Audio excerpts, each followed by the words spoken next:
Sanibonani, igama lami uMalusi Wabuthelezi uFriday lapha kwaNongoma. Kodwa ke ngokuhlala ngokusebenza ngila uLondi music facilitator yala Indonza Arts and Craft Center. So today angeke ngibe mningi. It's not about me today, it's about my students. We like trying to take in since when we are not marking ekugcineni wakho ukuthi sibanikeze ama-marks.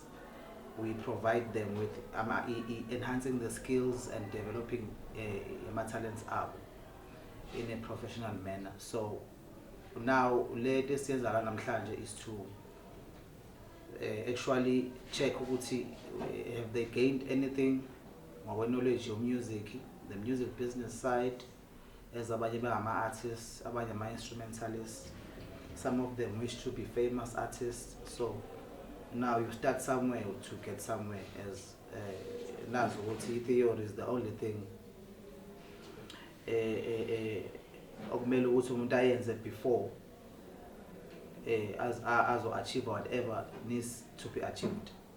Njengomfundisi nje uyayenza theology, yabo, ukuze azokwazi ukuthi alazi eBhayibheli ukuthi how to structure and ukukhuluma nabazalwane, yabo, and so forth, building the church, the vision and so forth.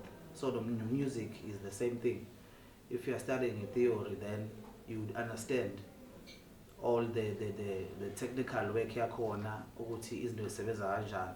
Also with the artist side, of which ngenza nginabe kakhulu because izinto vele sesifunda la Indonza from February till November. But music business is also very important for our artists to understand ukuthi mawuso recordile and then what? Yabo. So basically you can never record. First thing, you can never record ungazange wenze i-theory, ungazi lutho music. Yes, you can record ngokwe talent, but if you do not know anything about i-theory, then you will never be able to surpass whatever you need to surpass. Then also with the music business, you can never be able to understand the music industry if you have never studied in music business. Yes, bakhona abayi understand our but by understand asebeshayekile ekugcineni, because in music business, yes, yonke into inencwadi yakhona, but ekugcineni kwakho konke you need to improvise on something, yabo. Even now music straight theory nokudlala i-keyboard kuyafundelwa, but ekugcineni you need to improvise and come up with your own techniques ukuthi wena usebenza kanjani. So angikho lapha namhlanje ngiphathele uthando lwethu.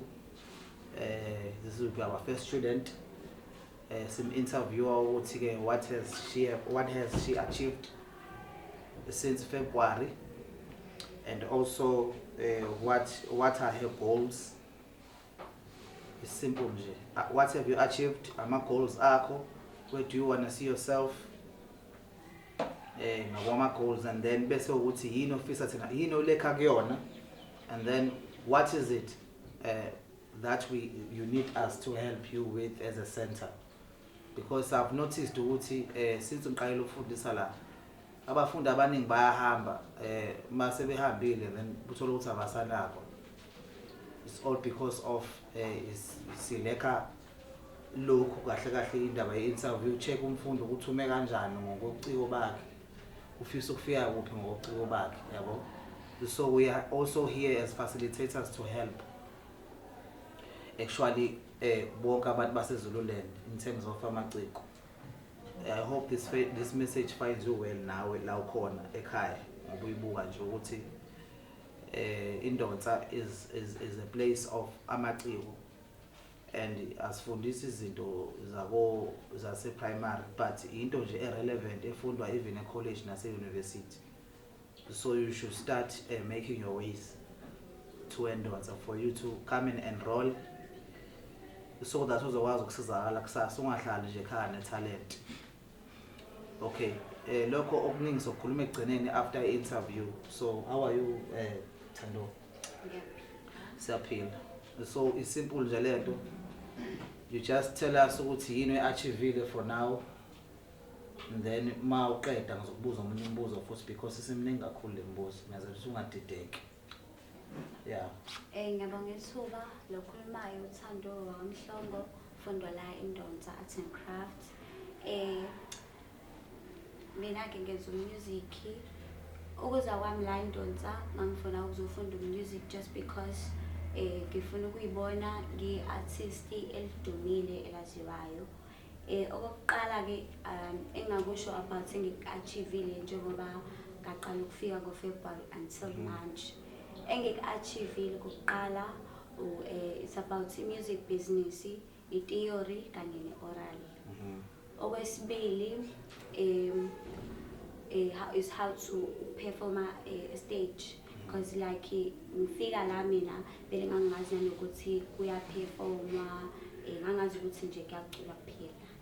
Okwesithathu ukwazi ukuthi as an artist you have to ukuthi ube ne-patient, ube ne-consistent, ube ne-dedication and mele ube ne-good image.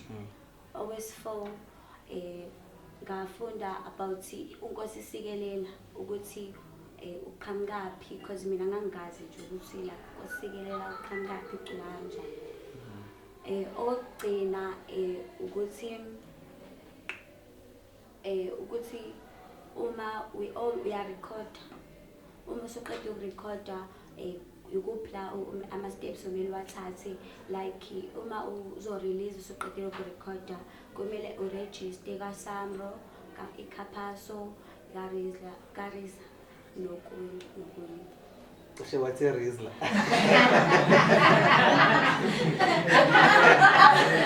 Yeah, okay. Yeah, okay. So you basically mastered lezi zinto oyishoyo kahle kahle, izinto kahle kahle osuzazi. Yeah, usuzi-achievile. And then now ngoba sibaningi kakhulu namhlanje se-interview wayo. Athini ama-goals akho from here? From njengamanje i-goal yami ukuthi ngirecord. Mangiqeda ukurecorda ngithatha steps ukuthi ngiyaregister, ngimakethe ingoma zami ngendlela ehlukahlukene, so that abantu bezoba interested in what kukho konke engizobe ngikwenza. Okay, I hope nizwile ukuthi lo muntu lo kumsizile ukuze esikoleni, because now she understands ukuthi ma urecord you also need to market your stuff ngendlela ehlukahlukene.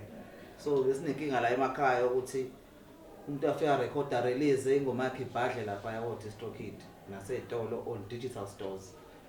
So now isikole yabo siyasiza ekutheleni umuntu understand ukuthi mawuqeda ukurecorda what are steps that you need to take, siyabonga. And then yini ke olekha kuyona ongafisa ukuthi sikusize ngayo? Okay, engilekha khona ukuthi engilekha ukhona lapho. Okay, ngafika la ngifuna ukurecorda, right? Engifuna music change, engifuna ukwenza i-R&B. So angakabi nayo knowledge i-R&B ukuthi ngibhale kanjani, kanjani. So engikudingayo ukuthi ngithole ukuthi bhala kanjani, culwa kanjani. Yeah. Arranging and so forth. So you basically need vocal training uzokwazi ukuthi uqhubekele phambili. Hayi siyabonga kakhulu, shayini izandla ke.